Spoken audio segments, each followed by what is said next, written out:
So by now we should be getting the hang of event listening in Vue.js.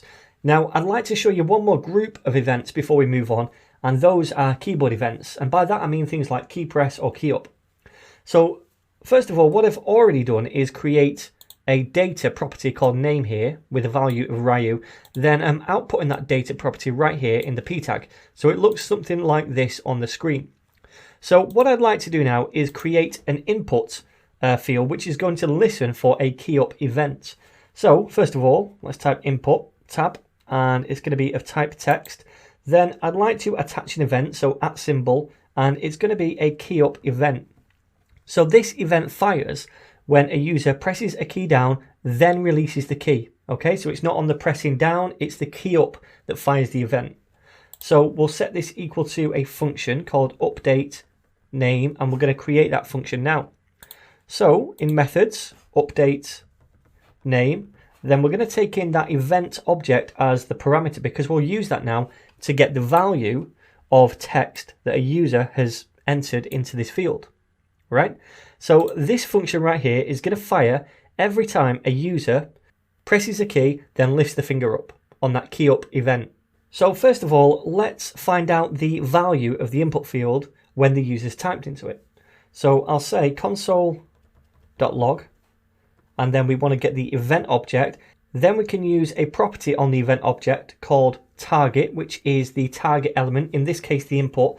Then we can use a property on that target called value, and that will get the text value inside that target element. All right, so let's save this and come over here, and I'm just going to start typing Yoshi, and you can see every time I type a letter we get it logged to the console. So on each key up event we're reading this text field right here, reading the value inside it, and then logging it to the console. All right, so instead of logging it to the console right here, what I'd like to do is update this name property on our data. So let's just comment that out for now. Then what we'll do is we'll grab this dot name to grab our name property, and we'll set that equal to e.target.value, much like we logged that to the console a minute ago. So we're going to get whatever the value is inside this input field right here every time that a user creates a key up event, and then we're going to update our name property. So hopefully each time this updates, it's going to also update on the front end because we're outputting that name property right here. So let's save this and give this a whirl in the browser. I'm going to just start typing Yoshi, and you can see now this has updated to Y, and as I carry on typing, it's updating to Yoshi every time there's a key up event.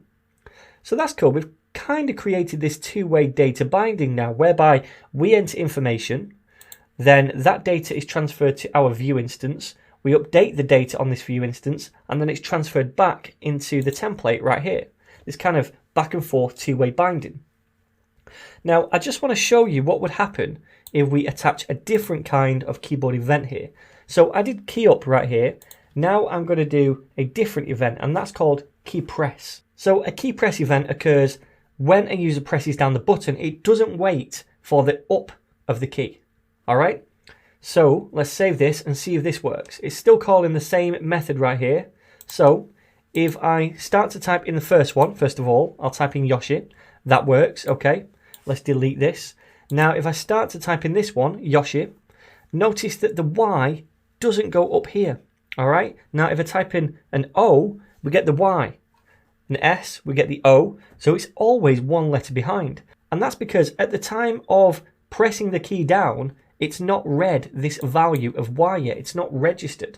It has to wait for that key up event to see that there's a value of Y inside this input field, right? So that's why we're always one letter behind when it's a key press event. And that's why we're always kind of in sync when we use the key up event. So that's the difference between those two events. And that's also how we can use keyboard events to kind of create this two-way data binding. Now, there is an easier way to do this, and I'll show you that in the very next lesson.